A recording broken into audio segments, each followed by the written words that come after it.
Bonjour à tous, j'espère que vous allez bien, je suis très contente de vous retrouver et aujourd'hui j'avais envie de vous proposer de créer de la décoration avec du papier recyclé, donc du papier mâché. Je trouve cette technique assez formidable. J'en avais déjà entendu parler mais je me suis jamais attardée sur la question et c'est vrai que finalement je suis assez bluffée parce qu'on peut vraiment partir de rien du tout, enfin d'une matière totalement gratuite. Et faire vraiment de très belles choses. Donc là, c'est la première vidéo, je pense, d'une longue série. Pour cette vidéo, j'ai testé la technique. Voilà, j'ai réalisé deux choses, donc une coupelle et une suspension. Mais c'est vrai que j'ai plein d'autres idées que j'ai envie d'explorer et de partager avec vous. Donc n'hésitez pas à me dire si c'est quelque chose qui vous plaira. Voilà, des vidéos dans ce thème-là pour pouvoir vraiment pousser vraiment la création et voir jusqu'où on peut aller avec cette technique. Ce qui est assez bien, c'est qu'on peut vraiment recycler tout ce qui est boîte à œufs, papier administratif qu'on n'a plus forcément besoin, prospectus. Vraiment, on a vraiment beaucoup de choix et cette matière première, on l'a un petit peu partout. Malheureusement, souvent, elle est mise à la poubelle, mais là, on va pouvoir l'exploiter et je trouve ça vraiment assez formidable. La seule chose, c'est qu'il ne faut pas prendre des choses avec du plastique. Donc, si vous avez des enveloppes, par exemple, il faut enlever la partie plastifiée. Si vous n'êtes pas abonné à la chaîne, je vous rappelle que vous pouvez le faire en enclenchant la petite cloche pour être averti des dernières vidéos mises en ligne. C'est vrai que si vous aimez tout ce qui est DIY, décoration, astuces, cette chaîne est faite pour vous, donc n'hésitez pas à rejoindre la team. Tout de suite, je vais vous énumérer le matériel que j'ai utilisé pour cette vidéo. Et pour ceux qui ne sont pas intéressés par cette partie-là, vous pouvez vous rendre directement au début de ce DIY. En ce qui concerne le matériel, je n'ai pas utilisé grand chose. Évidemment, la matière première, ça va être du papier, donc n'hésitez pas à mettre tout ce que vous pouvez de côté. Et n'oubliez pas non plus les rouleaux dans les rouleaux de papier toilette ou d'essuie-tout qui sont aussi, que vous pouvez aussi réutiliser, et également du carton. Donc j'ai utilisé des gabarits qui sont juste ici. Après, ça dépend de ce que vous voulez créer. Vous pouvez très bien prendre des plus petits contenants ou des plus grands contenants. Ensuite, j'ai utilisé une passoire parce qu'il va falloir essorer tout ça avec un torchon, une cuillère. Vous pouvez utiliser donc un mixeur plongeon ou alors même un blender. Munissez-vous de gants puisque vous allez mettre vos mains dans la pâte mélangée avec de la colle, donc c'est quand même préférable. Au moment où j'ai tourné, je n'avais pas de gants, donc j'ai mis une paire de gants en caoutchouc qui a très bien fait l'affaire. Et puis après, j'ai trouvé ceci chez Noz à 4,99 € et on a combien de pièces là-dedans? On a 200 pièces et vraiment ils sont très bien. Et moi j'ai pris la taille M. Donc je vous le disais à l'instant, il faudra utiliser de la colle. Donc là moi j'ai utilisé la colle de chez Action, c'est une colle qui est déjà prête. Je crois qu'elle vaut moins de 4 €, donc elle est vraiment pas mal. Je vous conseille une colle toute prête, au moins vous avez la texture idéale. Et sinon, si vous avez des restes de colle en poudre à papier peint, n'hésitez pas à vous en servir également. J'ai acheté cette bombe de chez Action, c'est chrome donc gold. Et ensuite, j'ai utilisé cette pâte à bois.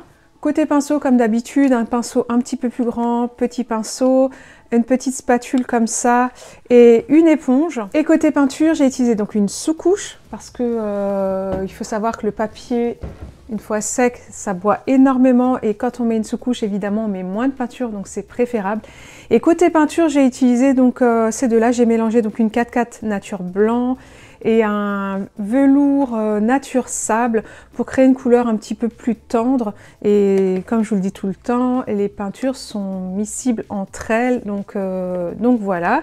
Je crois que j'ai fait le tour du matériel. Si j'ai oublié quoi que ce soit, je vous le dirai pendant cette vidéo. Maintenant, j'arrête de parler et je vous laisse avec ce tuto en vidéo. Moi, je vous retrouve juste après.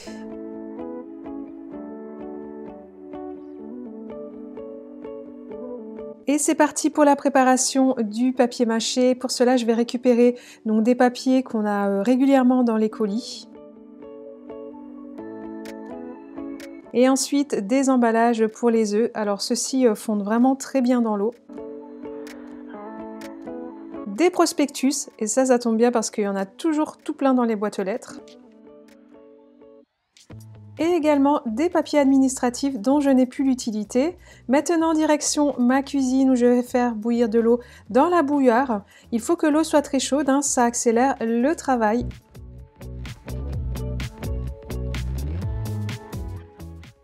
Une fois que l'eau est chaude, je viens recouvrir le papier. Là, j'en aurai pas assez, je vais en rajouter un petit peu. Et quand c'est terminé, je vais bien venir mélanger le tout pour bien faire imprégner le papier d'eau. Et ensuite, je me suis aperçue que j'avais mis un petit peu trop d'eau. Et donc, c'est pas grave parce que j'ai plein de sachets Kraft comme ça. Donc, sachez que vous pouvez également les utiliser. 6 heures plus tard, je peux enfin m'attaquer donc à la préparation, au mixage. Et pour cela, je vais utiliser un mixeur plongeon. Vous pouvez aussi utiliser un blender si vous n'avez pas de mixeur plongeon.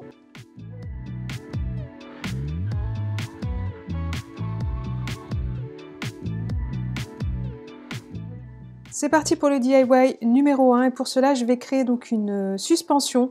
Là, je vais utiliser donc un gabarit arrondi.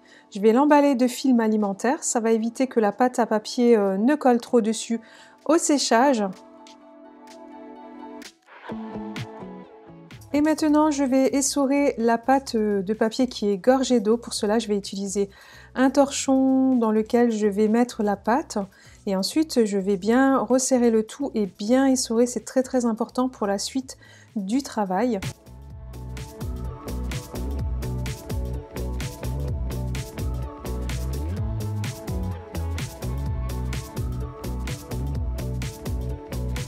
Voici la texture que vous devez plus ou moins avoir. Maintenant, je vais prendre de la colle à papier peint, donc la mienne est déjà toute prête, elle vient de chez Action. Je vais en mettre par-dessus et je n'ai pas de recette à vous donner, j'ai vraiment fait ça au feeling, donc sachez juste que la pâte doit bien être imprégnée de colle. Une fois que c'est terminé, je viens donc prendre ma pâte que je vais venir aplatir tout autour.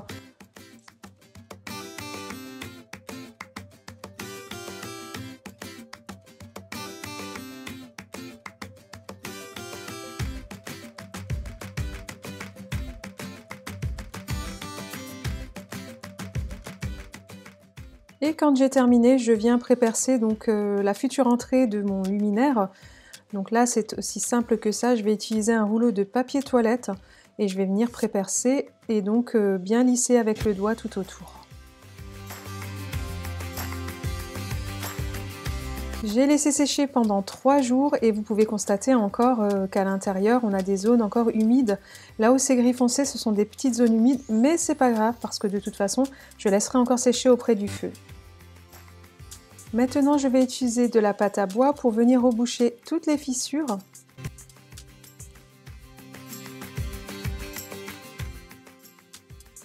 Et j'applique une sous-couche, ça évitera d'appliquer trop de couches de peinture. Donc là, je vais appliquer la sous-couche sur l'ensemble du luminaire et je vais tapoter avec une éponge pour donner le côté naturel, pour ne pas voir le coup de pinceau.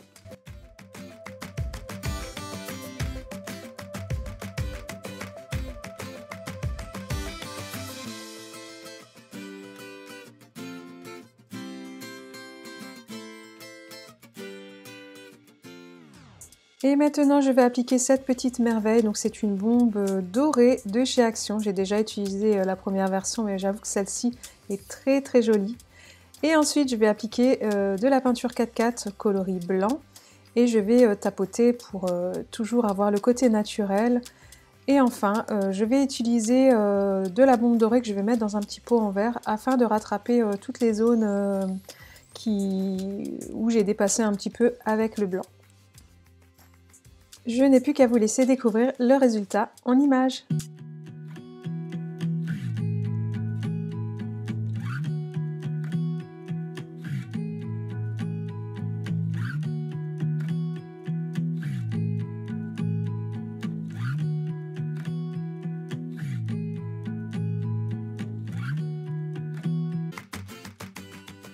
On passe au DIY numéro 2 et pour cela je vais créer une coupelle. Donc je vais utiliser la même pâte que tout à l'heure, je vais venir bien l'aplatir tout autour de mon saladier. Et ensuite je vais créer un rebord. Alors là il n'y a vraiment rien de plus simple, hein. Je viens mettre de la matière et tout moduler avec mes mains. Il n'y a pas du tout de mesure, il n'y a rien du tout, c'est vraiment fait aussi facilement que vous pouvez le voir à l'écran. Une fois que c'est terminé, je viens combler les petits trous qu'il y aurait et voici ce que j'obtiens. Après un séchage de 3 jours, je viens appliquer la sous-couche à l'intérieur et à l'extérieur, toujours avec le pinceau et ensuite en tapotant avec une éponge pour le côté naturel.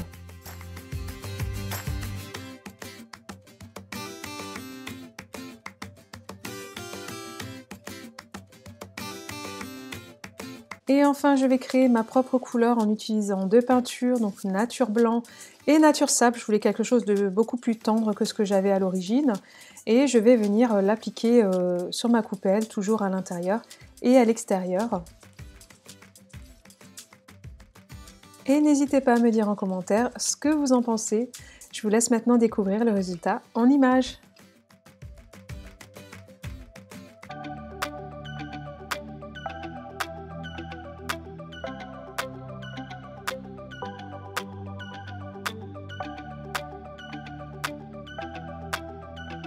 Cette vidéo touche à sa fin et j'espère qu'elle vous a plu. Si c'est le cas, n'hésitez pas à me mettre un pouce en l'air et à me dire en commentaire ce que vous en avez pensé. Est-ce que vous avez déjà travaillé cette matière-là, le papier mâché? Vous avez pu voir que c'est assez formidable parce qu'on peut vraiment modeler comme on le souhaite. Et j'ai vraiment, comme je vous l'ai dit en début de vidéo, envie de pousser l'expérience encore plus loin. Donc je pense que ce n'est que la première d'une longue série. L'inconvénient, c'est que ça sèche relativement lentement.